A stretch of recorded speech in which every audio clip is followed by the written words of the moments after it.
जय श्री राम दोस्तों, कैसे हैं आप लोग। आज मैं बात करने वाली हूँ अपने प्यारे से बच्चों के बारे में। हम अपने बच्चों के स्वास्थ्य को सरल, स्वाभाविक, निरोगी और सदाचारी बनाने के लिए कुछ उपाय कर सकते हैं, जो इस प्रकार हैं। खड़े खड़े भोजन करना, चलते फिरते भोजन करना, भोजन करते समय बातें करना, ये हानिकारक है। बैठकर मौन होकर प्रसन्नता से भोजन करना चाहिए।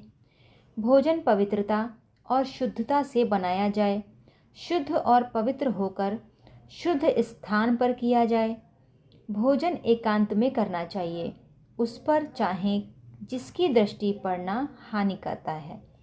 कुल्ला करके हाथ पैर धोकर गीले पैरों को भोजन करने से भोजन ठीक पचता है। भोजन के लिए या तो पालथी मारकर स्थिर बैठो या दाहिने हाथ को दोनों घुटनों के बीच में रखकर भोजन करना चाहिए। भोजन के बीच बीच में आवश्यक हो तो थोड़ा पानी पी सकते हैं, पर भोजन समाप्त करके तुरंत पानी नहीं पीना चाहिए। आधे घंटे बाद पानी पीना उत्तम होता है। ग्रास इस प्रकार उठाओ कि पात्र से भूमि पर या वस्त्रों पर जूठन ना गिरे। एक थाली या पत्तल में कई लोगों का साथ खाना स्वास्थ्य के लिए हानिकारक हो सकता है। छोटे बच्चों को भी परस्पर जूठा नहीं खाना चाहिए। किसी का जूठा मत खाओ और किसी को अपना जूठा मत खिलाओ। भोजन सदा दाहिने हाथ से करना चाहिए। पानी का बर्तन अपनी दाहिनी ओर रखो, बाईं ओर नहीं रखना चाहिए। भोजन के पश्चात भली प्रकार कुल्ला करके शुद्ध जल से हाथ, मुख और पैर भी धो डालो।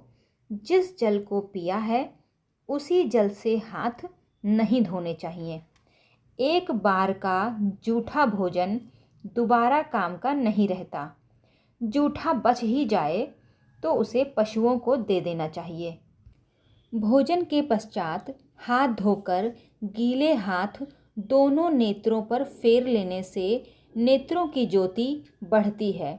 भोजन के समय शरीर पर कुर्ता, कमीज आदि नहीं होना चाहिए। शरीर खुला रहना चाहिए, किंतु केवल धोती पहनकर ही भोजन करना भी उत्तम नहीं है। कंधे पर एक चद्दर या गमछा रखना चाहिए। कभी भी गीले हाथ छिड़कना नहीं चाहिए। धोती में मत पोंछना। हाथ, मुख स्वच्छ रुमाल या गमछे से हाथों को पोंछना चाहिए। पानी सदा बैठकर और धीरे धीरे पीना चाहिए। खड़े खड़े जल नहीं पीना चाहिए। बिना देखे जल मत पीना चाहिए। पहले देख लो कि उसमें कुछ पड़ा तो नहीं है। इसी प्रकार बिना देखे इलायची, पान आदि मुख में मत डालो और बिना देखे तथा बिना धोए फल मत खाओ।